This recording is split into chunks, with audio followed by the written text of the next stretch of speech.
ربکم حیی کریم یستحیی من عبدہ اذا رفع یدیہ علیہ ان یردہما صفرا. تمہارا رب حیا کرنے والا سخی زندہ اور کریم ہے. بندے جب اس کے سامنے ہاتھ پھیلا کے دعا مانگتے ہیں اللہ فرماتا ہے مجھے شرم آتی ہے ان کے اٹھے ہوئے ہاتھ خالی کیسے موڑ دوں. جب انہوں نے مجھ سے مانگا ہے میں نے بھی نہ دیا تو کس در پہ جائیں گے. تو پھر جب مجھ سے مانگا ہے تو میں کیوں نہیں دوں گا, ان کی جھولیاں کیوں نہیں بھروں گا. وہ تو کہتا ہے مجھ سے مانگو. اللہ اکبر. دنیا داروں سے مانگے تو ناراض ہوتے ہیں, اللہ سے نہ مانگے تو ناراض ہوتا ہے. وہ کہتا ہے سوالی بن کے میری چوکھٹ پہ, مجھے اچھا لگتا ہے کہ تم مجھ سے مانگو اور تم جھولیاں پھیلاؤ, اور نہ میں صرف تمہاری ضرورت کو پورا کروں گا بلکہ اپنی جناب سے تمہیں مزید رحمتوں سے بھی نوازوں گا.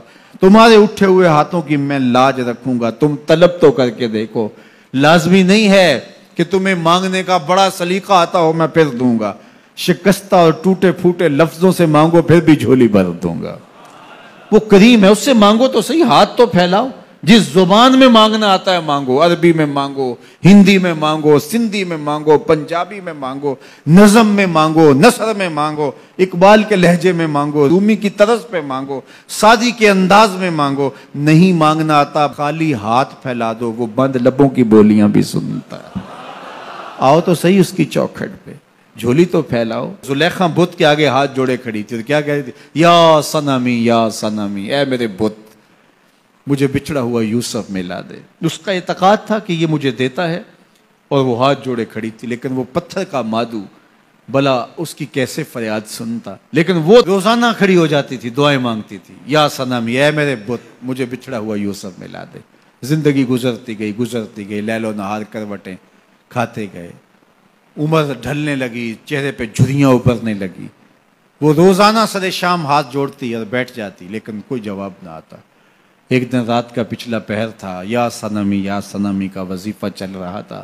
نیند کا جھٹکا آیا, زباں بل کھا گیا, کہا یا سمادی. آواز آئی جبریل جا یوسف کے گھوڑے کا رخ موڑ دے, بچھڑی ہوئی کو یوسف ملا دے. مالک اس نے تجھے تو نہیں پکارا, یہ تو بت کو پکار رہی ہے.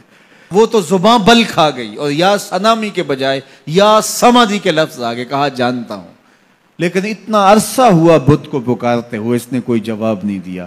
آج اس کے لبوں پہ میرا نام تو آیا ہے, جیسے بھی آیا ہے. اگر میں نے بھی نہ دیا میرے اور بت میں فرق کیا ہوا. جا بچھڑی کو یوسف ملا دے. کوئی مانگے تو صحیح, کوئی ہاتھ تو پھیلائے. ہم تو مائل بکرم ہیں, کوئی سائل ہی نہیں. ہم تو مائل بکرم ہیں, کوئی سائل ہی نہیں. راہ دکھلائیں کسے راہ رب منزل ہی نہیں. جلوائے طور تو موجود ہے, کوئی موسیٰ ہی نہیں. کوئی ہاتھ تو پھیلائے, کوئی جھولی تو پھیلائے, کوئی مانگے تو صحیح. دنیا والوں سے مانگے تو ناراض ہوتے ہیں, اللہ سے نہ مانگے تو ناراض ہوتے ہیں. دنیا والوں سے مانگنا ہو تو وقت دیکھنا پڑتا ہے. اب تو صاحب سو رہے ہوں گے, اب تو ناشتے کا وقت ہے, اب تو دفتر کی مصروفیت کا وقت ہے, فراغت کے لمحے ہوں گے تو بات کریں گے. تو کسی دنیا دار سے بات کرنا ہوتا ہے تو وقت دیکھنا پڑتا ہے. لیکن رب سے جب مرضی بات کرو در رحمت کھلا ہوا پاؤ گے. لا تاخذہ سنۃ ولا نوم, نیند کیا اسے اونگ بھی نہیں آتی. جب بھی مانگو گے دستے کرم کشادہ پاؤ گے. جب بندے اس کے سامنے ہاتھ پھیلا کے مانگتے ہیں اللہ فرماتا ہے مجھے شرم آتی ہے ان کے اٹھے ہوئے ہاتھ خالی کیسے موڑ دوں. تو ہم بھی اللہ کے حضور دعائیں کرتے ہیں. اگر کسی کو وہاں جانا نصیب ہو تو وہ تو قبولیت کے بہترین لمحے ہیں, اور اگر نصیب نہیں بھی ہوتا تو 9 ذی الحج کو ہم یہیں کھڑے ہو کے کہتے ہیں مالک وہاں تو آ نہیں سکے, یہاں تو کھڑے ہیں, میرے مالک تو کرم فرما دے اور ہمارے صغائر کبائر سارے معاف فرما دے. تو 9 ذی الحج کا روزہ بھی رکھا جائے اور اللہ کے حضور دعائیں بھی مانگی جائیں. آپ جہاں بھی ہوں گے قبولیت ہوگی, اور اللہ قبولیت کو مزید 4 چاند لگانے کے لیے کسی دن اپنی چوکھٹ پہ بلا بھی لے گا. وہ کیا کسی نے کہا تھا کہ کام آخر جذبہ بے اختیار آ ہی گیا, کام آخر جذبہ بے اختیار آ ہی گیا, دل کچھ اس صورت سے تڑپا ان کو پیار آ ہی گیا. تو ایک دن اللہ ہمیں اس سعادت کے لیے اپنی چوکھٹ پہ بھی بلائے گا. اللہ آپ سب کو بار بار حج بیت اللہ کی سعادت نصیب